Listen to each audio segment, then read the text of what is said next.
دوستو، خداوند کا کلام آپ تک پہنچا ہے۔ پلیز لائک اور شیئر لازمی کیجیے۔ God bless you.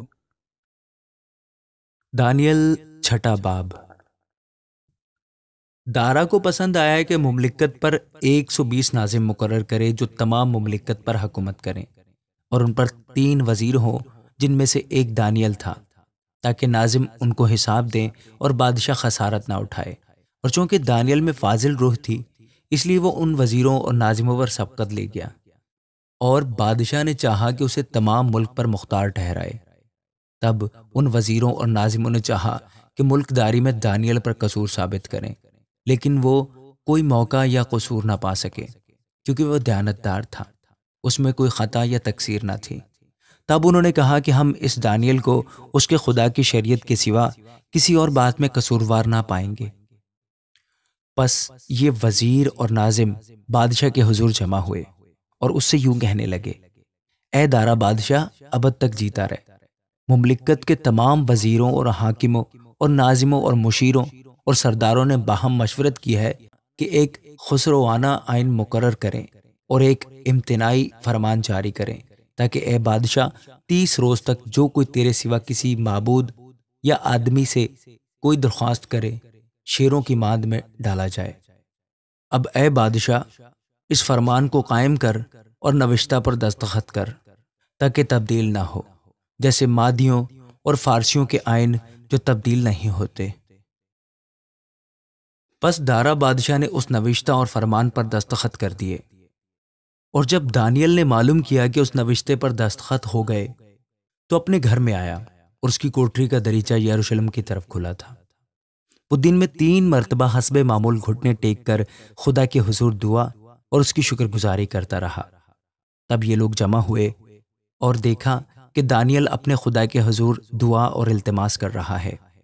پس انہوں نے بادشاہ کے پاس آ کر اس کے حضور اس کے فرمان کا یوں ذکر کیا کہ اے بادشاہ، کیا تو نے اس فرمان پر دستخط نہیں کیے کہ 30 روز تک جو کوئی تیرے سوا کسی معبود یا آدمی سے کوئی درخواست کرے، شیروں کی ماند میں ڈال دیا جائے گا؟ بادشاہ نے جواب دیا کہ مادیوں اور فارسیوں کے لا تبدیل آئین کے مطابق یہ بات سچ ہے۔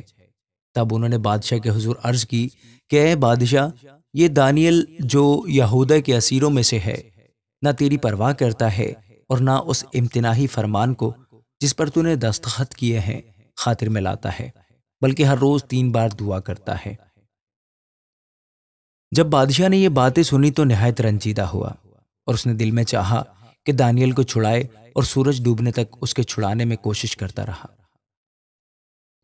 پھر یہ لوگ بادشاہ کے حضور فراہم ہوئے اور بادشاہ سے کہنے لگے: اے بادشاہ، تو سمجھ لے کہ مادیوں اور فارسیوں کا آئین یوں ہے کہ جو فرمان اور قانون بادشاہ مقرر کرے کبھی نہیں بدلتا۔ تب بادشاہ نے حکم دیا اور وہ دانیل کو لائے اور شیروں کی ماند میں ڈال دیا۔ اور بادشاہ نے دانیل سے کہا: تیرا خدا جس کی تو ہمیشہ عبادت کرتا ہے تجھے چھڑائے گا۔ اور ایک پتھر لا کر اس ماند کے منہ پر رکھ دیا گیا، اور بادشاہ نے اپنی اور اپنے امیروں کی مہر اس پر کر دی، تاکہ وہ بات جو دانیل کے حق میں ٹھہرائی گئی تھی تبدیل نہ ہو۔ تب بادشاہ اپنے قصر میں گیا، اور اس نے ساری رات فاقہ کیا، اور موسیقی کے ساز اس کے سامنے نہ لائے، اور اس کی نیند جاتی رہی۔ اور بادشاہ صبح بہت سویرے اٹھا اور جلدی سے شیروں کی ماند کی طرف چلا، اور جب ماند پر پہنچا تو غمناک آواز سے دانیل کو پکارا۔ بادشاہ نے دانیل کو خطاب کر کے کہا: اے دانیل، زندہ خدا کے بندے، کیا تیرا خدا جس کی تو ہمیشہ عبادت کرتا ہے قادر ہوا کہ تجھے شیروں سے چھڑائے؟ تب دانیل نے بادشاہ سے کہا: اے بادشاہ، ابد تک جیتا رہے۔ میرے خدا نے اپنے فرشتے کو بھیجا اور شیروں کے منہ بند کر دیے، اور انہوں نے مجھے ضرر نہیں پہنچایا، کیونکہ میں اس کے حضور بے گناہ ثابت ہوا، اور تیرے حضور بھی اے بادشاہ میں نے خطا نہیں کی۔ پس بادشاہ نہایت شادمان ہوا اور حکم دیا کہ دانیل کو اس مان سے نکالیں۔ پس دانیل اس مان سے نکالا گیا، اور معلوم ہوا کہ اسے کچھ ضرر نہیں پہنچا، کیونکہ اس نے اپنے خدا پر توکل کیا تھا۔ اور بادشاہ نے حکم دیا، اور وہ اس شخصوں کو جنہوں نے دانیل کی شکایت کی تھی لائے، اور ان کے بچوں اور بیویوں سمیت ان کو شیروں کی ماند میں ڈال دیا۔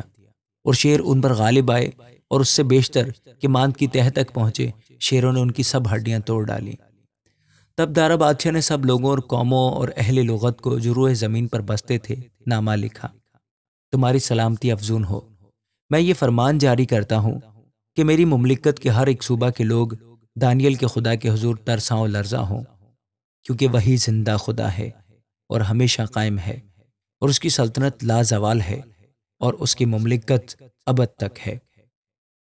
وہی چھڑاتا اور بچاتا ہے، اور آسمان و زمین میں وہی نشان اور عجائب دکھاتا ہے۔ اسی نے دانیل کو شیروں کے پنجوں سے چھڑایا ہے۔ بس یہ دانیل دارا کی سلطنت اور ہورس فارسی کی سلطنت میں کامیاب رہا۔ آمین۔